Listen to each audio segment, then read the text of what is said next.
मैं अपना फ्लैट बेचना चाहती हूँ, लेकिन मेरी कुछ कंडीशंस हैं। देखिए, ये डील 2-3 दिनों के अंदर फाइनल हो जाना चाहिए और डील के फाइनल होते ही मुझे 3 लाख रुपए का टोकन चाहिए होगा। फिर बाकी की पेमेंट आप अगले 20 दिनों में दे सकते हैं। अच्छा, लेकिन ज़रूरी बात यह है कि पेमेंट आप लोग भले ही जल्दी दे दे, लेकिन घर का पोजेशन मैं आपको 20 दिनों के बाद ही दे सकती हूँ, उससे पहले नहीं। ठीक है, मैं बात कर लेता हूँ पार्टी से, और अगर वो अग्री करते हैं तो मैं आपको फ़ोन कर देता हूँ। ठीक है जी? जी, थैंक यू वेरी मच।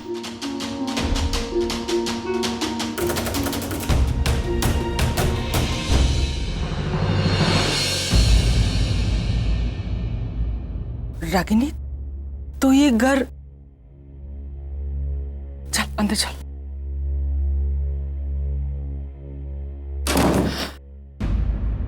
तो ऐसे कैसे कर सकती है ये? मेरे पास और कोई रास्ता नहीं है माँ। निशी का घर बसाने के लिए हमें ये घर बेचना ही होगा। इस घर के साथ तेरी यादें जुड़ी हुई है, तेरे जज्बात जुड़े हुए हैं। आज से पहले कितनी बार मुश्किलें आई, हर बार घर बेचने की बात हुई, कितनी अच्छी अच्छी ऑफर्स आई, लेकिन तूने हर बार मना कर दिया। क्यों? क्योंकि ये घर तुम्हारे लिए खास है। तुम्हारे पापा ने तुम्हें ये गिफ्ट किया है रागिनी। जानती हूँ माँ, मेरे पापा का दिया हुआ सबसे बड़ा, सबसे अनमोल गिफ्ट है ये। मुझे आज भी याद है, जब नचिकेत और मैं अलग हो गए थे तो पापा ने मेरे पास आके मुझसे कहा था कि मैं अपनी बेटी का सहारा बनकर उम्र भर तो उसके साथ रह नहीं सकता, मगर ये छत हमेशा उसका सहारा बनके उसके साथ रहेगा। और माँ, जब मैंने ये घर लेने से मना कर दिया तो पापा ने मुझे निशी का वास्ता दिया था। माँ, पापा वो पहले इंसान थे जिन्होंने मुझे हिम्मत दी थी। उन्हें मुझ पर पूरा विश्वास था कि भले ही निशी के पापा उसके पास नहीं है, लेकिन मैं उसे माँ और पापा दोनों का प्यार दूंगी। हर फर्ज, हर जिम्मेदारी अच्छे से निभाऊंगी। माँ, आज पापा के उसी विश्वास को सच साबित करने का वक्त आया है। पापा ने मुझसे कहा था कि जब सारे रास्ते बंद हो जाएंगे तब ये घर तुम्हें सही रास्ता दिखाएगा। और अगर जिंदगी के किसी भी मोड़ पर तुम्हें ये घर बेचना पड़े तो जरा भी मत झिझकना। अगर तुम्हें ये लगता है कि यही सही है तो यही सही। मैं तुम्हारे हर फैसले में तुम्हारे साथ हूँ। थैंक यू माँ, थैंक यू।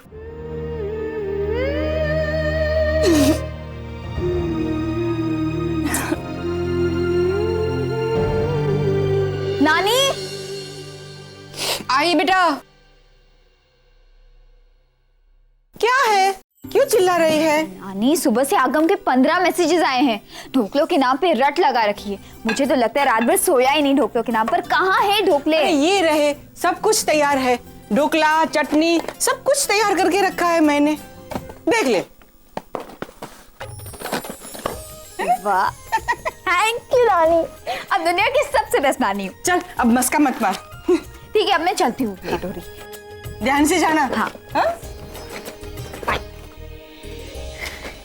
अरे निशी, तुम कहाँ जा रही हो बेटा? आज कॉलेज की तो छुट्टी है ना तुम्हारी? माँ, वो मैं कारण अंकल के घर जा रही हूँ। आगम कोई ढोकले देने। कहीं नहीं जाओगी तुम। एग्जाम सर पर है, चुपचाप अंदर जाकर पढ़ाई करो, समझी? माँ, लेकिन मैं नहीं जाऊंगी तो और कौन जाएगा? ना बाबा ना, करण का घर मैंने देखा नहीं है। उस उम्र में मुझे ढूंढना वूंढना नहीं होगा। सनीताई से कह दो। माँ, सनीता इलेक्ट्रिसिटी का बिल भरने गई है और आरव कॉलेज गया है, तो बचा कौन? मैं ना। मैंने कहा ना निशी, तुम कहीं नहीं जाओगी। माँ, आप आगम को नहीं जानती। अगर उसे ढोकले नहीं मिले ना तो पूरा घर सर पे उठा लेगा। अब आगम के बारे में तुम मुझे बताओगी? मैंने जन्म दिया है उसे।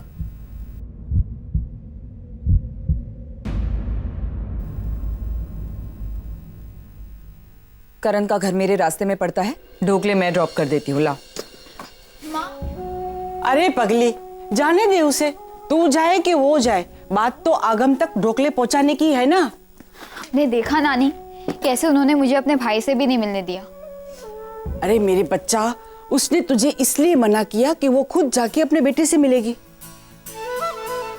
अरे हाँ, ये तो मैंने सोचा ही नहीं। इतने कॉम्प्लिकेशंस है ना हमारे रिश्तों में। जिन रिश्तों में कॉम्प्लिकेशंस होते हैं वो आगे चलकर दुनिया के सबसे खूबसूरत रिश्ते बन जाते हैं।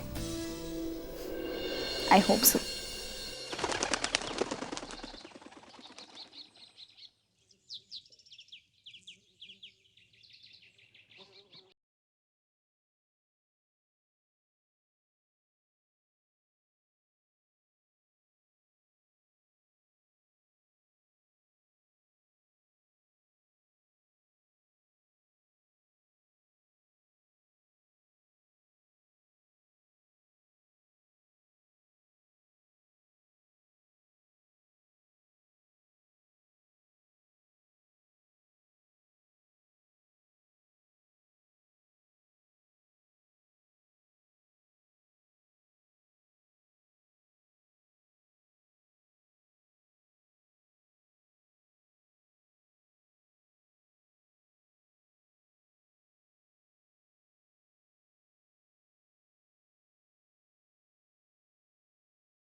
रागिनी,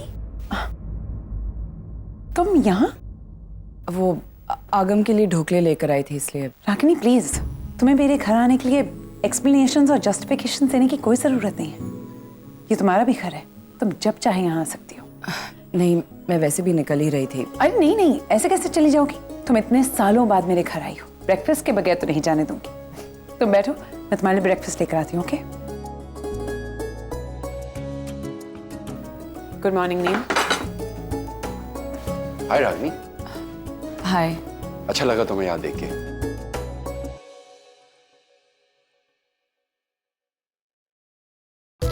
अबे साले, तू अब तक इन्हीं कपड़ों में बैठा है, तू कब मेरी तरह एक्टिव बनेगा? और सुबह के 9 बजे तेरे चेहरे पर 12 क्यों बज रहे हैं? चल जल्दी खा, तेरा बेक बीन्स और टोस्ट रेडी है। Dimpy, coffee. Good morning guys. How?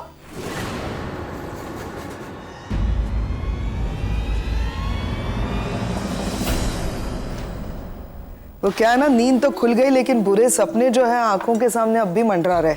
अब दिन की शुरुआत ही ऐसी हो जाए तो पता नहीं दिन खत्म होते होते क्या हो जाएगा। नील, माय ब्रदर, बताओ ना क्या हुआ कल रात को, कैसी रही? बहुत ज्यादा लेट आए ना तुम लोग। हाँ, क्योंकि मैं जाग रही थी। मैं एक्चुअली तुमसे और निवेदिता से मिलने के लिए जागी हुई थी कि पूछूं कैसे रहा वगैरह वगैरह। देन आई रियलाइज्ड इतने सालों के बाद मिल रहे हो तुम दोनों को बातें करने में वक्त का पता ही नहीं चलेगा। तो मैंने बोला पैम बेटा सो जा, कोई फायदा नहीं, कल सुबह पूछ लेना अपने भाई से। तो बताओ ना नील, निवेदिता के साथ टाइम स्पेंड किया, कैसा रहा? वैसे चेहरे का ग्लो देखकर तो ऐसा लग रहा है कि इतने सालों के बाद तुम खुश हुए कल। मजा आया कल? Ma'am, What? She is here. नाम लिया और निवेदिता आ गई। Good morning beautiful. Good morning, good morning, good morning. बहुत लंबी उम्र है तुम्हारी और होनी भी चाहिए, क्योंकि तुम किसी की जिंदगी जो खूबसूरत बनाने जा रही हो। रागिनी, कैसी है आप? मैं बता नहीं सकती, कल आपसे मिलकर बहुत अच्छा लगा। एक्चुअली मैं यहाँ बस 7 दिनों के लिए ही आई हूँ और इन 7 दिनों में उन सबसे मिलना चाहती हूँ जो कभी ना कभी मेरी ज़िंदगी का हिस्सा रह चुके। उन सबके साथ मिलकर बहुत टाइम स्पेंड करना चाहती हूँ, साथ मिलकर हंसना चाहती हूँ, रोना चाहती हूँ। और मुझे लगता है ये सब लोग भी यही चाहते हैं। इसीलिए तो कल नील ने मुझे होटल जाने ही नहीं दिया, रोक लिया यहाँ। और आप तो जानती हैं नील को मना करना कितना मुश्किल है, तो बस मैं भी मना नहीं कर पाई और रुक गई यहाँ। वैसे मेरा प्लान कुछ और है निवेदिता तुम्हारे लिए। मैंने सोचा है कि मैं तुम्हें किडनैप करके यहाँ से अपने साथ अमेरिका ले जा रही हूँ। तुम वहां पे जाके प्रैक्टिस कर सकती हो। अरे जिन पलों को तुम मिस कर रही हो अपने लाइफ में, जो अभी तुम बता रही थी, नील हेल्प करेगा तुम्हें उन पलों को वापस लौटाने में, है ना नील? और ये नील है ना, जब भी वहां पे हॉस्पिटल से वापस आता ना, तो बहुत ज्यादा ऐसा उखड़ा सा रहता है, किसी से बात नहीं करता। तो आई एम श्योर अगर तुम रहोगी तो नील भी अच्छा महसूस करेगा, he'll be happy। क्यों नील? और वैसे भी मेरे ख्याल से यही सही वक्त है नील अपने बारे में कुछ सही डिसीजंस लेने का, समझे? नील, पैम बिल्कुल ठीक कह रही। अब देखो ना, रागिनी भी तो अपनी जिंदगी में आगे बढ़ चुकी है। मुझे लगता है तुम्हें भी अब। निवेदिता, नील तुम्हारी बात जरूर मानेगा। नहीं मानी तो यहाँ पे एक और शख्स मौजूद है जिसकी बात नील कभी नहीं टालेगा। रागिनी, समझाओ ना मेरे भाई को। देखो तुमने कितनी स्मार्ट मूव की ना जिंदगी में, तुमने शादी कर ली और वो जरूरी भी था, कैसे अकेली जिंदगी काटती, और अब तुम कितनी खुश हो, है ना? तो समझाओ ना यही नील को भी कि नील पढ़ो आगे, कर लो शादी, खुश रहो जिंदगी में। वही घिसी पिटी दुनिया में जीने से क्या फायदा? और वैसे अगर लड़की की बात हो कि कौन अच्छी लड़की मिले तो निवेदिता है यहाँ पर।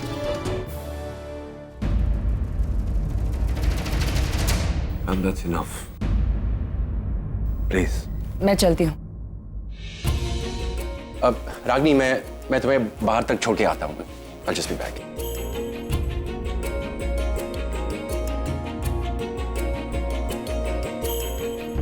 नील, नील, नील, नील, क्या हुआ है? इतने इरिटेटेड क्यों हो? इरिटेटेड क्यों हो मतलब क्या? क्या किया तुमने बाहर? क्या जताने की कोशिश कर रही थी तुम रागिनी को ये कह के कि मेरे और निवेदिता के बीच कुछ, मतलब मेरे कमरे में वो, दिस इज रिडिकुलस। एक मिनट, तुम्हारी प्रॉब्लम क्या है वो तो समझो। मैं कंफ्यूज हूं। मैं तुम्हें मेरी ये बात करने से प्रॉब्लम है या तुम्हें मेरी ये बात रागिनी के सामने करने से प्रॉब्लम है? नील, वो बरसों पहले तुम्हें छोड़कर चली गई है, उसके सामने होने ना होने से तुम्हें क्या फर्क पड़ता है? तुम्हें फर्क पड़ता है मुझे पैम, मुझे फर्क पड़ता है कि कोई मेरे बारे में क्या सोचता है। तुम्हारी इस बात से पता नहीं रागिनी मेरे बारे में क्या सोचेगी। कुछ नहीं सोचेगी वो। उसे सोचना होता ना तो अमन से शादी करने से पहले सोचती नहीं। मुझे एक बात तो बताओ, तुम रागिनी के सामने क्या जताना चाह रहे हो कि रागिनी, मैं आज भी तुमसे बहुत प्यार करता हूं, तुम आगे बढ़ चुकी हो लेकिन मैं आगे नहीं बढ़ पा। 15 साल पहले मैं आगे बढ़ चुका हूं पैम, कोई प्यार व्यार नहीं करता मैं तो उससे। बात खत्म। बस तुम प्यार नहीं करते, वो रागिनी खुद अपनी मर्जी से किसी और की बीवी बन चुकी है, तो फिर बात खत्म। फिर तुम्हारे कमरे में निवेदिता होने ना होने से उसे या किसी और को कोई फर्क नहीं पड़ना चाहिए, कोई नहीं सोचेगा। What? You are impossible. You're impossible. What is it? कमाल है यार।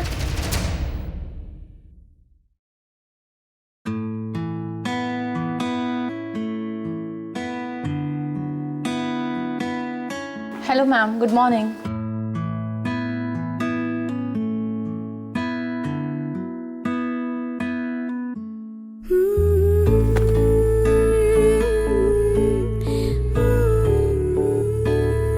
नील, माय ब्रदर, बताओ ना क्या हुआ कल रात को, कैसी रही?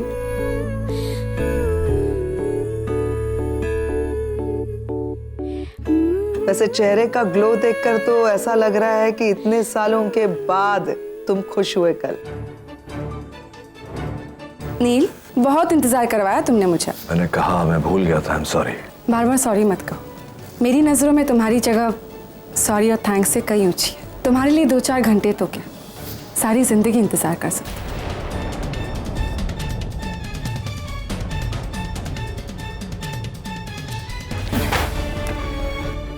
अपने अतीत को भुलाकर जिंदगी के साथ आगे बढ़ने में ही समझदारी।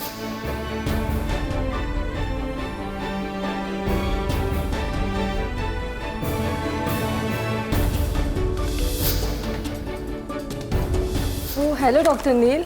हाय। आपके इग्नोर करने की वजह से पता नहीं रोज कितनी लड़कियों के दिल टूटते होंगे। कितना पाप लगता होगा आपको।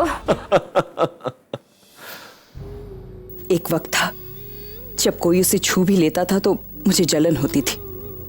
मैं प्यार ही उतना करती थी उससे। लेकिन आज ऐसा क्यों हो रहा है? आज तो मैं उससे प्यार नहीं करती, फिर उसे और निवेदिता को एक साथ देखकर मुझे तकलीफ क्यों हो रही है?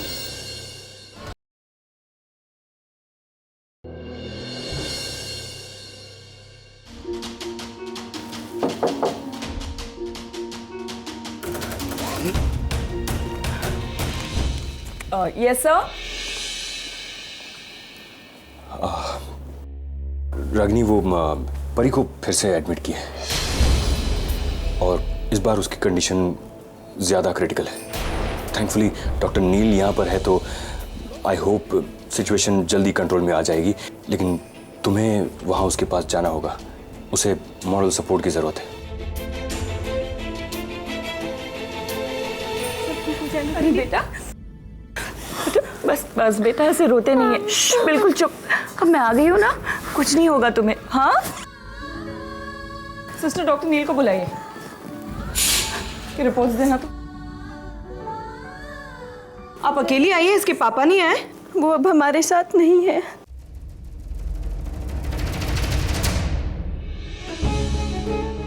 साथ नहीं है मतलब? वो मुझे और परी को बीच रास्ते में छोड़कर चले गए। उनका कहना है कि हम दोनों उनकी जिंदगी में पनौती हैं। परी की बीमारी, उसका इलाज, इन सब से तंग आ गए थे वो। खर्चों को लेकर रोज घर में अनबन होती थी। ऐसे में उनकी मुलाकात एक औरत से हुई और वो उसके साथ चले गए। मेरी तरफ भी, परी की तरफ पीछे मुड़कर भी नहीं देखा। आप पहले तो रोना बंद कीजिए। अगर आप ऐसे रोती रहेंगी तो इसे कौन हिम्मत देगा? हाँ, और किसी एक आदमी के चले जाने से जिंदगी रुक नहीं जाती है। एक ना एक दिन जीने की वजह मिल ही जाती है और आपके जीने की सबसे बड़ी वजह है ये बच्ची।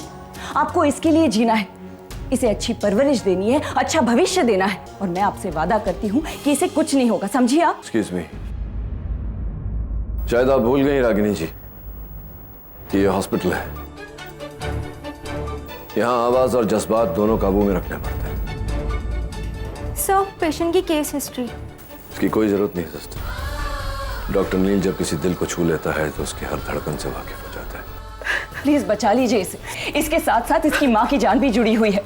इस बच्चे के अलावा इस दुनिया में इसका और कोई नहीं है। इसका पति इसे बीच रास्ते में छोड़कर चला गया है, किसी और के साथ आगे बढ़ गया है। मैं इनका दुख पूरी तरह से समझता हूँ, क्योंकि मैं जानता हूँ कि कोई अपना जब किसी और के साथ आगे बढ़ जाता है तो कितनी तकलीफ होती है। आज आप ऑपरेशन एक कर रहे हैं, लेकिन जाने दो दांव पर लगी हुई है। सिर्फ आप इन दोनों को एक नई जिंदगी दे सकते हैं, एक नई उम्मीद दे सकते हैं। इस औरत को ये विश्वास दे सकते हैं कि पति के छोड़कर जाने के बाद भी जिंदगी की नई शुरुआत की जा सकती है अपने बच्चों के लिए। तो आपका लेक्चर खत्म हो गया तो कुछ प्रैक्टिकल कर लें। डोंट वरी, मैं बचा लूंगा इसे। इसलिए नहीं कि तुम मुझे कह रही हो, बल्कि इसलिए कि डॉक्टर नील अपना हर फर्ज पूरा करना चाहता है। Sister, move the patient to OT.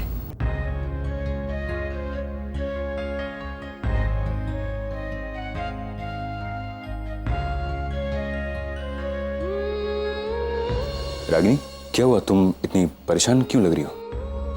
कुछ नहीं सर। लेकिन ये तुम्हारी आंखें तो कुछ और ही कह रही है। यहाँ देखो मेरे सामने, look at me, look at me. और अब मुझे बताओ कि क्या हुआ है। वो परी के पापा, वो उसकी माँ को छोड़कर किसी और के साथ आगे बढ़ गए सर।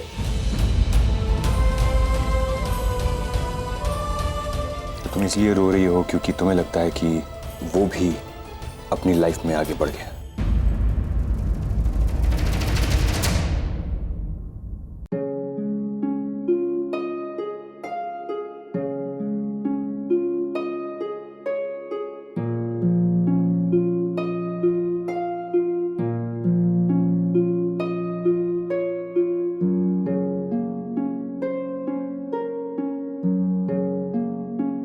इतनी छोटी सी बच्ची है सब, कम से कम उसके बारे में तो सोच।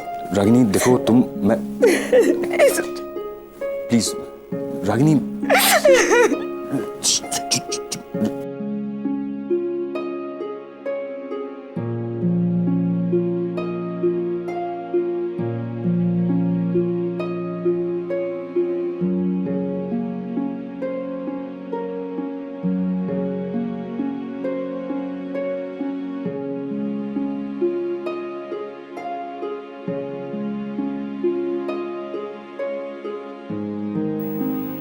रागिनी, इतने सालों बाद भी हम दोनों की फितरत नहीं बदली। तुम्हारी आदत दिल तोड़ने की और मेरी दिल बचाने की। Operation successful. तुम चाहती थी ना कि मैं इस दिल को बचाऊं, बचा लिया। अब आ रहा हूं तुम्हें अच्छी खबर सुनाने।